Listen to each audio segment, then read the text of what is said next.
Baiklah, berikut ini saya berikan penjelasan mengenai review proposal yang dibuat oleh saudari Monik ya, Latifah Monik ya. Pertama, silahkan untuk bagian ini diberikan tanda titik penghubung ke nomor halamannya di bagian daftar isi. Semuanya nanti silahkan dicek dan diperbaiki ya. Berikutnya untuk bagian latar belakang ya. Ini nanti silahkan tampilkan data contoh pemesanan barang persediaan makanan di yang ada di lokasi penelitian ya, atau yang menjadi objek daripada penelitian saudari Monik ya. Nanti silahkan tampilkan saja, tampilkan dalam bentuk draft daftar apa saja yang dipesan, jumlahnya berapa, seperti itu nanti silahkan ditampilkan di sini. Kemudian berikutnya, nah ini ya, saya lihat ya dalam beberapa pernyataan itu memperlihatkan bahwa penggunaan kalimatnya itu kurang koheren ya. Nanti antar satu frasa dengan frasa yang lainnya itu keterhubungannya kurang baik. Perhatikan penggunaan kata penghubung ya. Untuk yang ini saya koreksi ya, menganalisa kebutuhan dan mengembangkan sistem informasi ya. Ini nanti silahkan diperbaiki karena perlu diperhatikan ya Mbak Monik ya, bahwa penelitian Anda itu adalah penelitian rancang bangun ya. Jadi fokusnya adalah menganalisa kebutuhan yang ada di lokasi penelitian dan mengembangkan sistem informasi sebagai solusi masalah yang Anda temukan di lokasi penelitian ya. Kemudian berikutnya untuk identifikasi masalah ini malah saya buatin ya. Jadi nanti kurang lebih seperti ini ya. Batasan masalahnya nanti salah satunya ini ya, sistem hanya fokus dikembangkan untuk pengendalian arus barang ya. Yang lainnya nanti silahkan dikoreksi ya. Oke, ini untuk itu ya, rumusan masalahnya sudah saya buatkan ya. Nah, ini sudah tadi ya. Terus sudah untuk tujuannya ya. Nah, ini rumusan itu bisa apa dan bagaimana ya. Pertama, untuk menemukan atau menganalisis kebutuhan sistem itu nanti menggunakan pernyataan apa ya. Apa saja spesifikasi yang dibutuhkan untuk membuat sistem komputerisasi pengendalian barang, persediaan bahan makanan berbasis web ya. Nanti bisa ditambahkan menggunakan metode BUG berbasis web, seperti itu bisa dikembangkan seperti itu. Kemudian bagaimana nanti merancang, membuat dan menguji sistem persediaannya itu yang akan menjadi rumusan masalah dari penelitian rancang bangun saudari Monik ya. Kemudian untuk tujuannya, nah di sini nanti tidak hanya overload saja, karena nanti yang dikendalikan kan selain menghindari overload juga menghindari kekurangan bahan makanan gitu ya. Sehingga nanti kata kunci yang lebih tepat saya kira menggunakan istilah keseimbangan stok ini ya. Nah ini kata-katanya nanti dilanjutkan dari sini ya. Merancang sistem informasi terkomputerisasi berbasis web yang bisa membantu menangani itu ya, pengendalian keseimbangan stok bahan makanan gitu ya. Nanti kurang lebih seperti itu ya. Oke, berikutnya, nah ini kata-kata seperti ini kan akan lebih tepat menggunakan kata penghubung sehingga begitu ya. Dari hasil perhitungan DRP diketahui total kebutuhan berdasarkan peramalan untuk planet order release untuk setiap tipe, sehingga didapat jumlah pemesanan yang ekonomis agar tidak terjadi penumpukan barang ataupun adanya loss sale dan pembangkakan ongkos ya. Oke, nanti hal-hal seperti itu nanti silakan dikoreksi semuanya sehingga terbentuk sebuah kalimat yang itu ya enak dibaca ya, ada koherensinya. Jadi nanti antara satu ini ya, sub kalimat dengan sub kalimat yang lainnya itu nanti terhubung dengan baik ya. Kemudian yang ini ya, ini kebutuhan hardware untuk menjalankan sistem, karena nanti sistem Anda kan akan dijalankan menggunakan hardware yang Anda sebutkan di sini gitu ya. Kemudian berikutnya ini ya, jenis penelitiannya ini saya tegaskan ya, bahwa penelitian Anda itu nanti R&D ya, dan bukan studi kasus ya. Mungkin lebih tepatnya ini menggunakan studi lapangan gitu ya, karena untuk studi kasus itu nanti hanya akan menangani kasus-kasus tertentu. Kalau Anda harus menyebutkan kasusnya apa.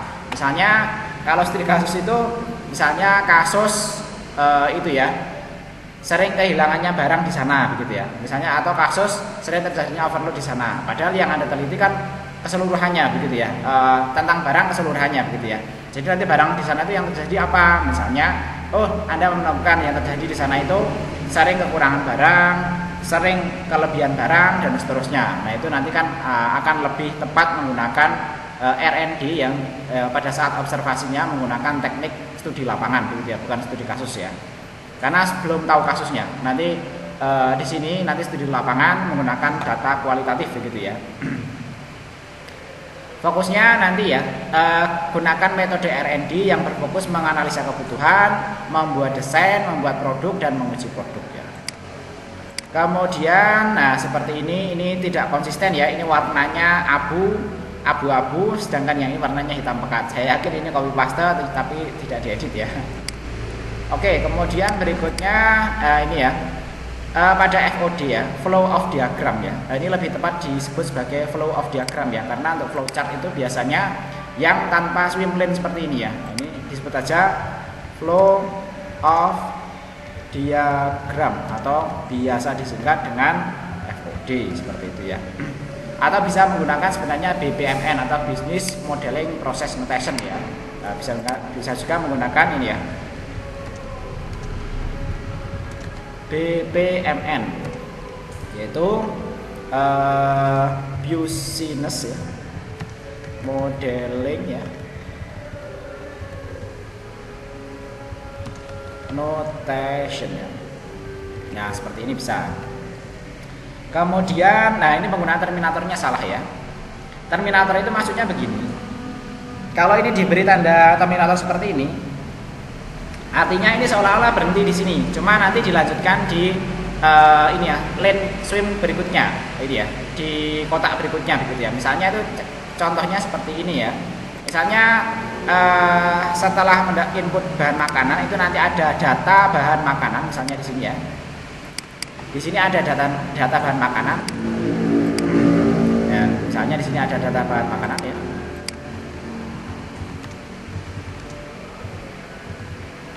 Kemudian setelah ini tidak ada proses di bagian admin gudang. Data bahan makanan misalnya diproses di bagian outlet begitu ya. Jadi mulainya dari sini ya. Oh ini ya. Oh ini satu ke sini.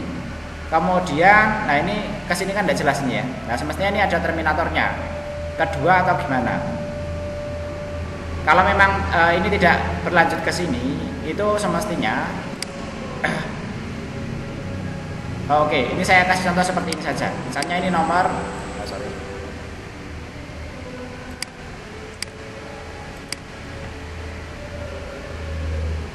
misalnya seperti ini ya. Nah, oke, ini misalnya lanjut ke sini ya.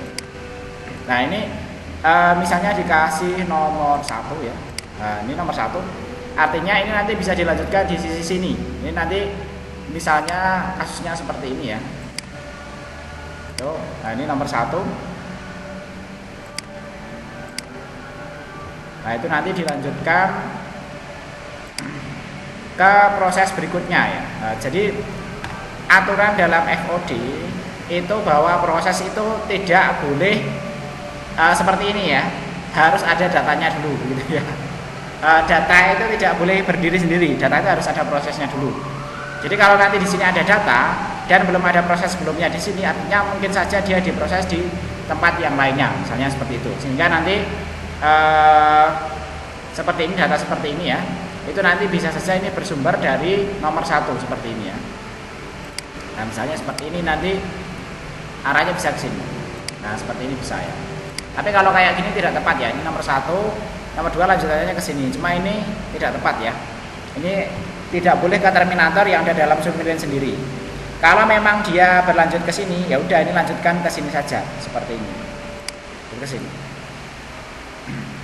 Kalau ini memang ke terminator dikasih nomor lainnya, misalnya nomor 3 gitu ya, dan seterusnya ya. Silakan itu dikoreksi ya. Sama nanti untuk yang baru juga seperti itu, penggunaan terminatornya tidak tepat ya. Kemudian berikutnya untuk use case-nya itu saran saya nanti satu saja ya. Kemudian nanti gambarkan extend dan include-nya ya. Extend dan include-nya itu belum tergambarkan dengan cukup jelas ya. Extend ya. Seperti ini dan include-nya belum jelas. Jadi nanti misalnya seperti ini extend itu. Include ya misalnya untuk mengelola bahan makanan, artinya Captain Outlet ini kan harus login terlebih dahulu. Artinya fungsi penggunaan ini harus include ini ya. Oh sorry. harus include fungsi login dulu seperti ini. Nah, seperti ini ya. Kemudian kelola data makanan, kelola karyawan, data supplier. Nah, ini ya. Karyawan, oh ya sama saja ya. Karyawan sama supplier beda ya. Pembelian, laporan stok, pembelian ya. Nah, biasanya misalnya kelola data karyawan itu misalnya ekstensinya gitu ya. Ekstensinya adalah menambahkan user misalnya. Jadi karyawan itu nanti bisa menambah nama karyawannya saja, bisa menambah usernya begitu ya. Misalnya ini ya. Kelola user gitu ya. Untuk mengelola usernya harus misalnya seorang karyawan gitu ya. Artinya ini pengelolaan user ini merupakan ini ya, extends ya. Nah, ini merupakan extend dari kelola data karyawan ya. Ya, ini kelola data bahan makanan. Nanti referensinya silahkan di itu ya. Merujuk ke referensi-referensi yang disediakan di Google Classroom ya untuk penggunaan pembuatan ini perancangan sistem ya. Oke, itu nanti yang kelas diagram ya. Untuk OAD bisa ini atau YML bisa merujuk ke sini ya. Kemudian use case nanti cukup satu saja saran saya ya. Berikutnya, nah ini cukup satu saja.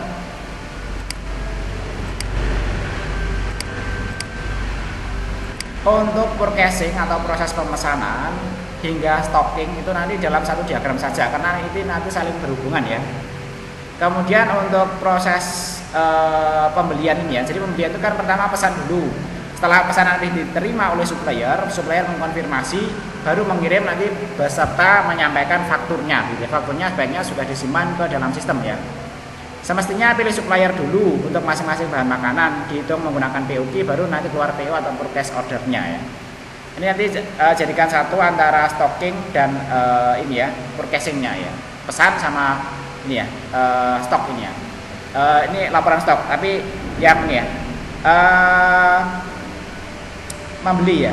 Nah, jadi nanti setelah setelah itu ya. Jadi nanti tahapan orang membeli itu kan tahapan perusahaan dalam membeli kan membuat pesanannya dulu.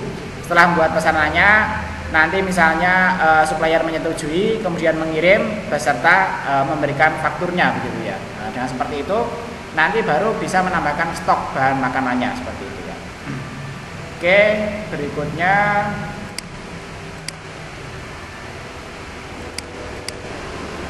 untuk kelas diagram dan ERD nanti dibuat aja sendiri-sendiri.